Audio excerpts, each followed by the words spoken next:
Tofa aiki ga mai kare ka. Wani masoyin Maryam Yahaya ya sadaukar da azumin shi na ranar Arfa ga Maryam Yahaya.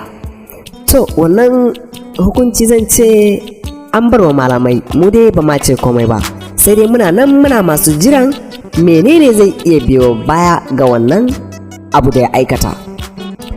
Mai sauraron mu in ka kasance sabon zuwa ne a wannan YouTube channel mai suna MJ Hausa TV, ka mana subscribe, haka zalika ka danna alamar karrawa domin sanar da kai sabbin shirye-shiryen mu zaran mu daura.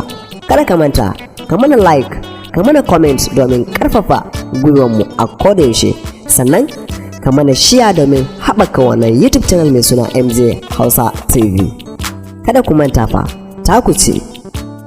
Hakika wannan bawan Allah an masa shaidan akan cewa ya jima yana izgilanci ko kuma yana wasu maganganu waɗanda bai dace ba ga addini ta musulunci, ko kuma bai dace wa dukkanin wani mumini ya kasance yana aikata waɗannan maganganu da yake ba. Hakika an ce ya faɗi wasu maganganu marasa kyau har kusan guda 3 da wannan kenan. Na farko an ce wai yayi mafarki na an bashi aljanna, to sai ya ɗauki wannan tikiti na aljannan wai ya bawa ita Maryam Yahaya.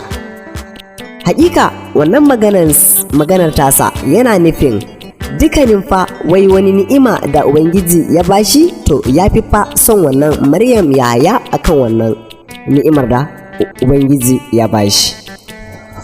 Haka zalika an ji bayan kwanaki kaɗan ya ƙara rawaito wasu kalamai kamar haka, yake cewa wai shin idan har aka baka Maryam Yahaya da mahaifiyarka, shin wane ne zaka zaba?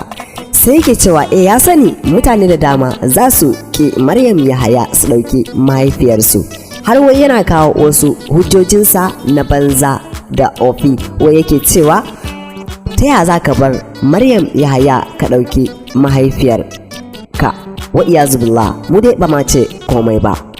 Masu sauraro, ku muke bukata da ku mana comment akan wannan bawan Allah da yake aikata wa'annan munanan kalamai kamar haka. Sai kuma yakan sake faɗa wai wannan baiwar Allah ta kasance tamkar jirgin Nuhu take, wai duk wanda ya hau ya tsira, wanda ya ƙi kuma ya halaka. Subhanallah, wannan ma izgilanci ne. Sai kuma gashi yau ya ƙara cewa shi ya sadaukar da azuminsa na ranar Arfa wa wannan baiwar Allah mai suna Maryam Yahaya. To, mutane da dama sukan cewa hakika bawan Allah, idan har wannan abu da kake yi kana yi ne wai domin wasa, to baka sani Ubangiji ya fi ka, tabbas sai ya hukunta ka tun kana raye, ba wai har sai ma ka mutu ba. Haka zalika in kuma jahilci ne, to fa ka sani ya kamata ka daina, domin wannan jahilci ne kwata-kwata bai dace ba.